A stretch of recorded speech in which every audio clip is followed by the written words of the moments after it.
Tonight, 3 Israeli hostages are dead, and Israel Defense Forces, the IDF, are taking responsibility. In a statement, the IDF says in part, during combat in Shijaya, the IDF mistakenly identified 3 Israeli hostages as a threat, and as a result, fired toward them, and the hostages were killed. The IDF expressing, quote, deep remorse, and that the IDF bears responsibility for everything that happened. This is a tragic event which took place in a battle zone where the troops encountered many terrorists in recent days and fought hard battles. With more on this, correspondent Sarah Williamson joins us live from Tel Aviv, Israel. Sarah? Greta, good to be with you. Yeah, this is something that has really shattered the hearts of all Israelis tonight. They have been rallying behind grabbing these hostages and getting them back since day one. Hostage Square is a place where all the families of the missing hostages have been camping out every single night. And after the news that we got tonight that these 3 hostages had been killed, the people around me, the people that have been staying in Hostage Square, have now marched from there to the IDF headquarters. That's where we stand right now. Now it is silence because they became quiet the minute they got here. Now it is over. They're just standing here and this is their presence.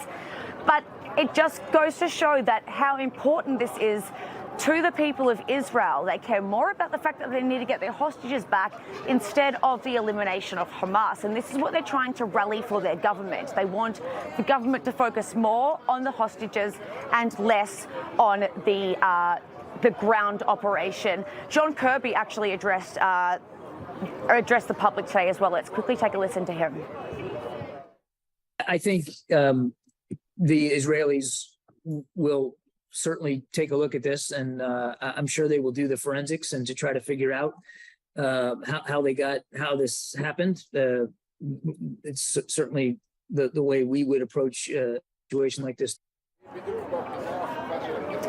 So this happened during a really heavy gun battle in Shijaya, which has been a main flashpoint in the Gaza Strip. The 3 people who have been identified as those killed by the IDF, Samer Fayod Al-Talaka, he was 25 years old, Yotam Hayim, he was 28, and Alon Shamriz, who was 26. So 3 men, all of military age. They were living in the kibbutz around the city and around the Gaza Strip and have now been identified as those that have been killed. So it's a really tragic moment for the people here who were the ones who were occupying the Hostage Square, and now they're faced with this news. So they're outside now the IDF headquarters and challenging the government to try and focus on the hostages now, Greta.